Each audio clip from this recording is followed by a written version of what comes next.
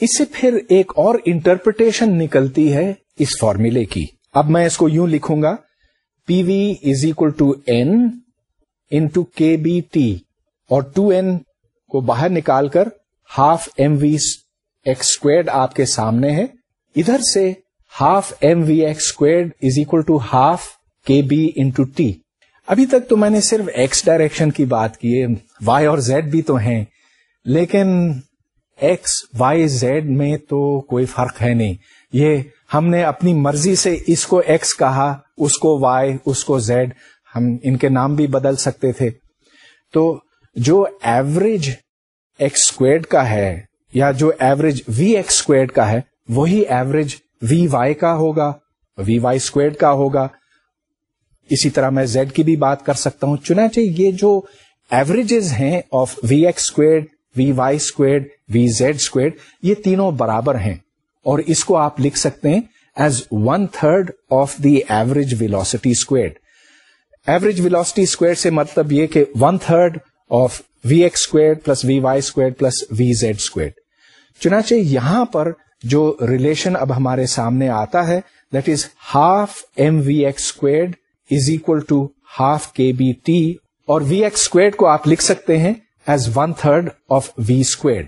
ادھر سے پھر ایوریج کائنیٹک انرجی بنتی ہے ہاف ایم وی اسکوائرڈ جو 3/2 کے بی انٹو ٹی کے برابر ہے, which means that the total kinetic energy is equal to 3/2 n, where n is the number of molecules into kb into t. یہ ایک نہایت ہی خوبصورت نتیجہ ہے.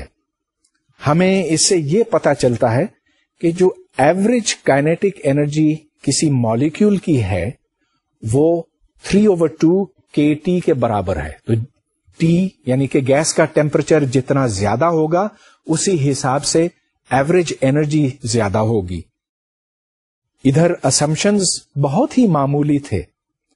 ہم نے یہ کہا کہ ایکس وائی زیڈ ڈائریکشنز ایک برابر ہیں. ہم نے نیوٹنز لا استعمال کیا.